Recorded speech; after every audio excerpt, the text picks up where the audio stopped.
Day 23 of the government shutdown. It's the second longest in U.S. history. And joining us right now for the latest is Congressman Ro Khanna of California, whose district is in the heart of Silicon Valley.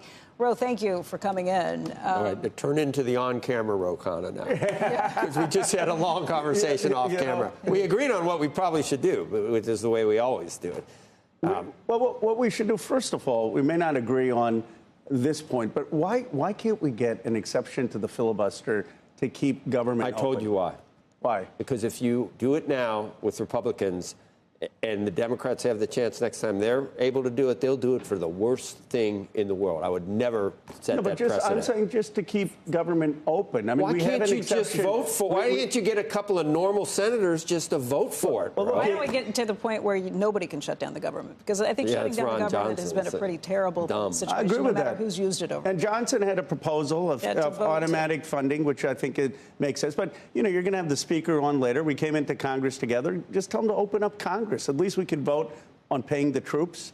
At least we can vote to keep paying essential employees, people on aircraft. You would show up and vote for those things? I would. I'd vote in a bipartisan way for both paying the troops, paying essential federal workers. You're only one guy. You think? No, I think you'd get bipartisan support for paying folks. And you'd look like a jerk. Anybody who didn't vote for that would look like an absolute jerk. And look, the speaker's a person of faith. We came into Congress together. Just tell them to open it up for that. At least we'd get that funding passed. Why do you think he hasn't done that?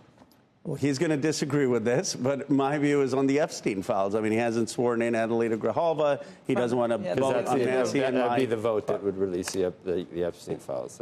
When you walked in, I said, for shame. No one knows Gomer Pyle. I said, for shame, for shame, for shame, Sergeant, for shutting down the government. But then we also agreed that these health care costs and these premiums are so out of control because of Obamacare. I'm not saying we should have Medicare for all. I'm not saying single payer. But you're getting there, though. If you make 80 grand, you can make news here, Joe. Where was that 80 grand? I think it was in Oregon. 20 grand, the premiums are going up. That's crazy. That's not because of the expiration of the pandemic era subsidies. That's just because this behemoth costs too much, and it's the unaffordable CARE Act. I don't know what the answer is. Maybe health savings accounts or something. But you shouldn't be shutting the government. But you should not be. You know that. We can at least get people paid if you can get a deal with Speaker Johnson. But look, the productivity hasn't gone up in the healthcare sector, right? Like there are other places, manufacturing, technology, where we're actually bringing down costs in industry. And one of the reasons is there's a dead weight cost on these private insurance companies. They made $171 billion of profits. If we had Medicare for all, if we extended that, it would help private business. It would lower health care costs. But if you opened up, states to have competition, there's a way to do it with the private sector and not go to what everyone else has gone to, which also doesn't really provide the care you want and look at better results.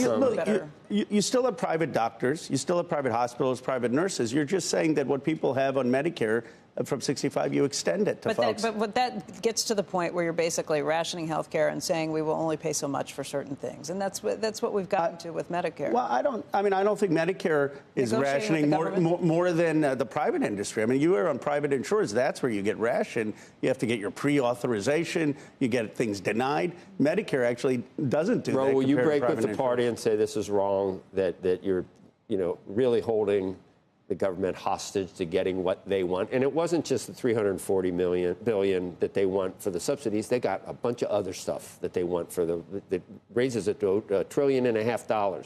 Will you say that neither party should be shutting the government to blackmail and hold the other party hostage? I agree. It's not that both parties don't need to give come me that together. both. Only one is shutting it down. No, that's not true. You know that. Come on, you guys. Since when do you try to do an appropriations at the same time that you just have a CR to keep the government? You don't do appropriations at that point. But you have a situation where, it's a clean first CR. of all, the Republicans have the votes in the Senate and the House. They could do this on an exception. They've confirmed Trump's appointees. Well, you just want no filibuster. But secondly, that's a Trojan horse for Democrats. And this is not a political point. They're giving $31 billion or $30 to $40 billion to the guy in Argentina. $30 to $40 billion would fund the extension of the affordable tax credits for 1 year for all Americans. You saw. So why not? You saw Lawler offer that to Hakeem Jeffries, to Leader Jeffries. And you know who's not on Lawler's bill?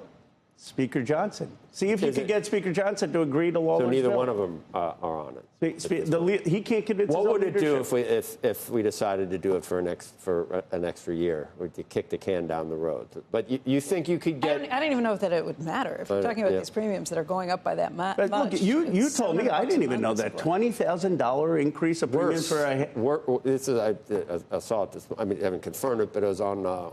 Something I saw in where was it? Vermont, 130. Someone making 130,000. It's like $32,000. It's crazy. You know who's making most sense on your side of the aisle? Yeah, but it's not.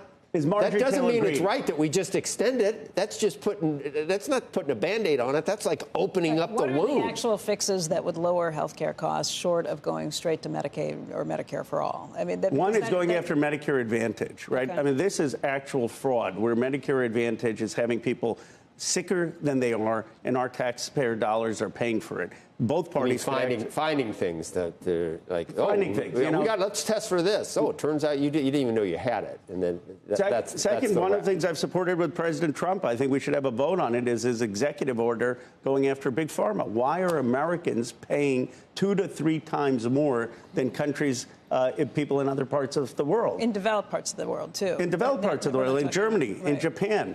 So let's put his executive order for a vote in Congress. You take on Medicare Advantage, you take on Big Pharma, and then the facility fees. Why is it that you go for an MRI at a doctor's office, then you go to the same MRI at a hospital, and it's about 300% more? Difference. Yeah, it's the transparency issues. You should be able to shop around for health care the same way you can shop for anything else. And that we still have not gotten to that. And by the way, those were things President Obama was talking about before the Affordable Care Act. I don't understand why we haven't gotten to better transparency issues on that. One of the people who's making sense, I think, on your side, Joe, is Marjorie Taylor Greene. She's saying, look. Oh, my God. She's saying, look, grogrocery prices. Did you ever think you'd say those words in a sentence? I can't believe I've seen her on Tucker. Are you ready to endorse Mamdani? I've endorsed Mamdani. We could get into that. You already did. Oh, that's great, bro. I'm a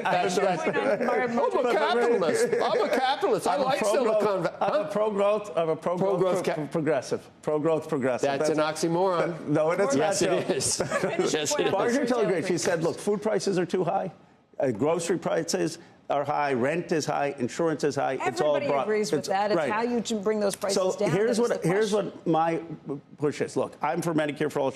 I'm not sure she is. But why can't we get bipartisan legislation to lower the costs of health care? Because nobody can agree on how you lower the costs. Can't even open the government. I don't even think I think it's the pharmaceutical influence, the insurance influence. The pharmaceuticals will tell you it's the pharmacy benefits managers. The pharmacy benefits managers will tell you it's the hospitals that are now being taken over by for-profit companies. I mean, everybody points to somebody else, and the finger pointing gets really complicated. It's such a complex system. You have some of the best brains who have tried to tackle this for decades at this point and have not been able to make this happen. Fair enough, so but why how not? do we do this and get the government open and stop hurting people who are suffering as a result of the government being closed? Well, two things. First, why don't we start with what Donald Trump has proposed? He has an executive order to lower pharma prices. Right. I introduced his exact executive order. Pfizer just do that. I introduced his exact executive order in Congress. We can't get a vote on it. And the pharma knows that the executive order won't have the exact since the shutdown? No, I introduced it before the shutdown. But let's get a vote on Trump's executive order. But you know why we don't? Because of Big Pharma's influence. And Big Pharma knows the executive order won't hold in court. The second point is, yes, we need fundamental reform on health care. But right now, to Joe's point, people's premium is going to go up $20,000, $30,000. Yeah. Why not just get some relief so that premium doesn't go up starting November 1st? But the government can't. I mean, the government is the people. Taxpayer dollars going to fund all of these things. You got to find a way to get at the root cause. Yeah, but we're giving money to the guy in Argentina. Yeah,